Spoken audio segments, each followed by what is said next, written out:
welcome to another installment of Hustling from Home. I'm Lahari Nanda, your host for this show. Today, we're still talking about the impact that the COVID-19 lockdown has had on businesses in India and also their transnational operations. Today, we have with us Mr. Sandeep Aggarwal, the CEO and founder of Droom, which is an e-commerce website that deals in automobiles. So, thank you so much for joining us here today, Mr. Sandeep. We're so glad to have you on our show. Tell us then, Sandeep, as part of an automobile industry, naturally, your business entails the physical exchange of vehicles between buyers and customers. How has the lockdown impacted this part of your supply chain? No, that's a great question. These are the tough times. I don't think anyone is fully prepared. But just to give you context, we are an automobile company, but we are actually a technology company which happens to be an automobile rather than an automobile company using a technology. In fact, our whole premise is that you can buy and sell vehicles or loan, insurance, certification of the vehicle, extended warranty, everything about automobile from the comfort of your home and work. So in fact, in the times like this, our offerings become slightly more compelling because as it is, it requires you can be in isolation, you can be in comfort of your home, you can be sitting with your family while doing a commerce. So while we have seen various challenges in terms of the overall industry outlook and the softness in the economy, but the social distancing actually has almost has not affected us due to the fact that we offer a online experience. So, Sandeep, you tend to travel quite a bit to events all around the country and even abroad for promotions. How has this lockdown impacted the objectives of the events that you attended? See, this is a very challenging time, and you are absolutely right.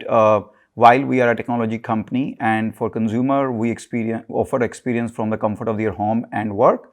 But yes, in order to make that happen, there's a lot of team collaboration, there's a lot of travel, as you mentioned, a lot of events, etc. So clearly that is affecting us in a negative way. And that is something we are very, very sensitive about. But I would also say that, we have come as a startup 6 years back from a single person to a very large company. So we have seen various cycles and we are doing our best to convert every challenge into an opportunity. So given what is right now possible, what is not possible, our marketing campaigns, our events, and a lot of our cross-team collaborations are changing based on the new realities, which hopefully are temporary. Based on that, then, what would you say the challenges or even the benefits are of working from home for you as a leader and a manager? Sure. We were probably among the first few companies to take a step in terms of working from home. What we basically literally overnight a week back drafted a work from home policy. We looked around us, not only in India, in many other countries, and captured all the best practices for individual to work, best practices for team and managers, and what are the different roles, etc. So we took care of that. Then our HR operations and IT department actually gave some basic trainings. A lot of people were set up for various tools and technology which were accessible to them only from office. Now those are accessible to them from home. And then we thrive a lot on communication and collaboration tools. It could be video conferencing, it could be FaceTime, it could be WhatsApp, it could be email, etc. So we already had all sort of the various type of groups and task forces with WhatsApp and video type of groups. So we basically made a directory for all of those, which is accessible. And then because we anticipate a challenging time, we converted a lot of places where we have a low-hanging opportunity to produce revenue or increase the economic viability of the company. We created special task forces. So that's how we engaged. And I would say my biggest learning from this is it's a power of human resilience, that how we collaborate and become more sensitive when something is under pressure. What then do you predict will be the long-term effect of the COVID-19 lockdown on the financial health of your company and on the automobile industry as a whole? Yes. So working from home and the financial implications. Uh, to tell you the truth, if we have to if only work from home is there, but not the macroeconomic weakness or consumer confidence declining, then from working from home, in fact, to some extent, it is not proven about the negative effect on the productivity, but work from home theoretically actually create a lesser burden on the financials. Purely working from home, because we operate from a 2.5 acre, 80,000 square feet IT campus, very similar to a Valley campus you would imagine. So running that facility alone has its own financial burdens.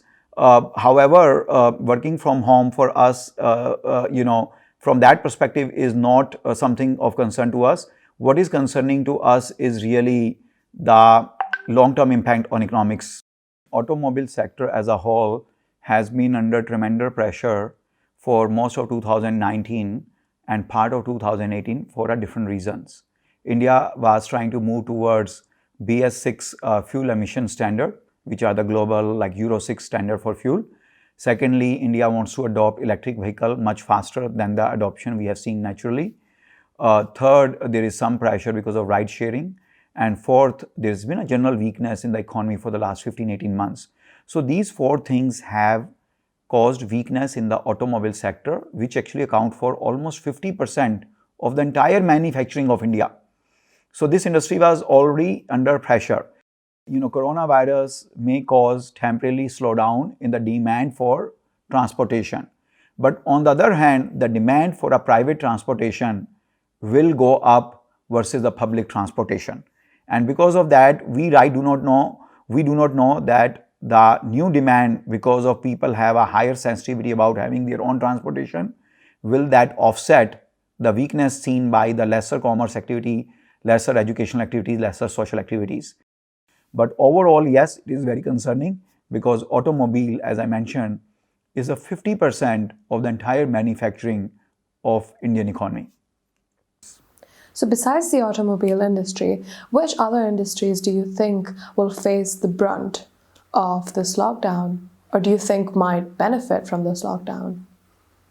So some of the obvious industries are like airlines, hotel, restaurants, bars, nightclubs, shopping malls, retail, anything which basically gather a lot of unknown people standing or sitting 3 feet from each other. So those are obviously clearly under threat. We run automobile company.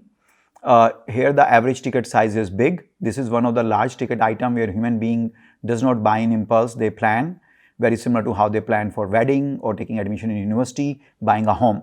So this category in general with any weakness in macroeconomy will come under attack.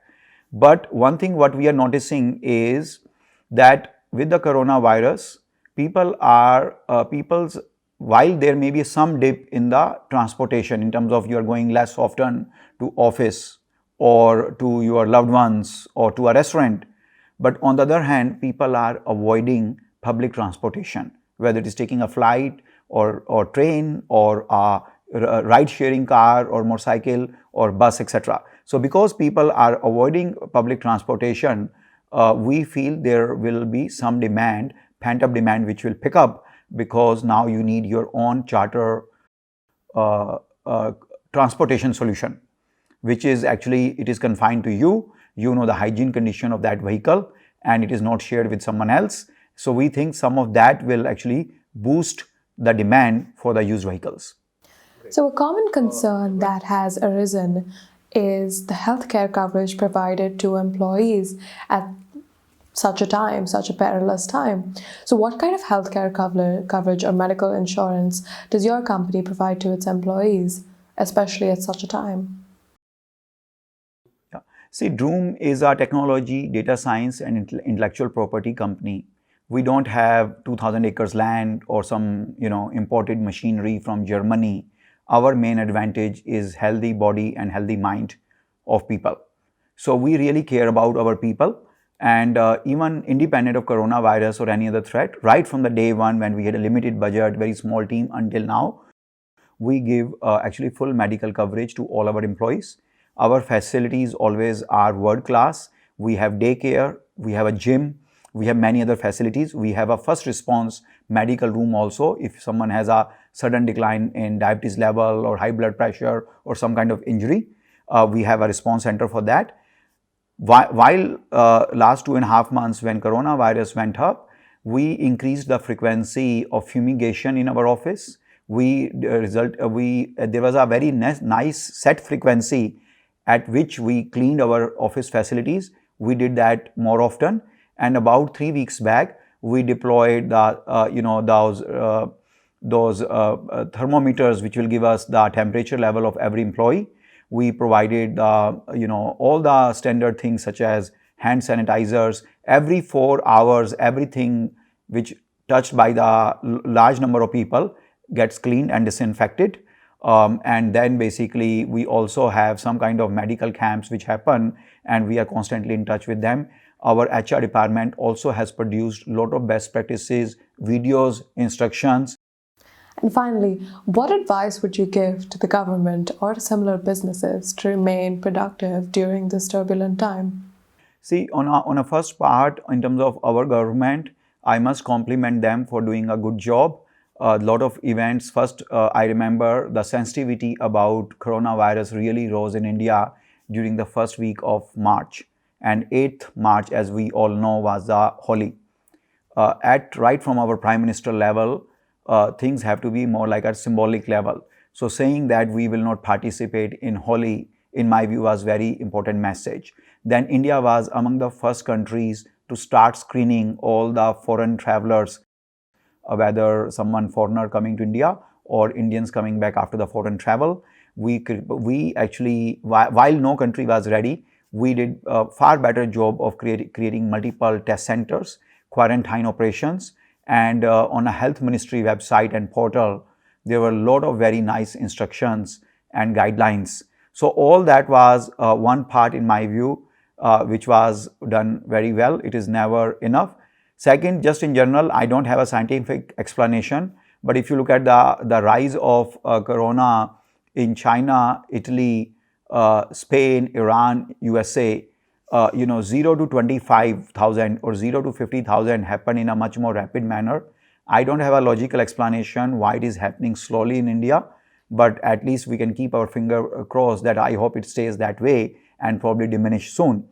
In terms of the organizations and administration, my only a few things I would like to share. One is, I think no one should have an inflated sense of entitlement or illusion that I am immune to this. This is one place the virus does not know whether you are brave or less brave, whether you were less cautious or more cautious. So in my view, better to be safe than sorry is perhaps the single biggest thing. If you can survive to live the word, you will be able to achieve everything. But if God forbids, if something happens, if we as a society, as an organization, don't do our part, this can, as we have seen in Italy especially and many other countries, a community-driven passing of virus bug grows very exponentially. So as an organization, as an administration, we should do everything so that we can contain this.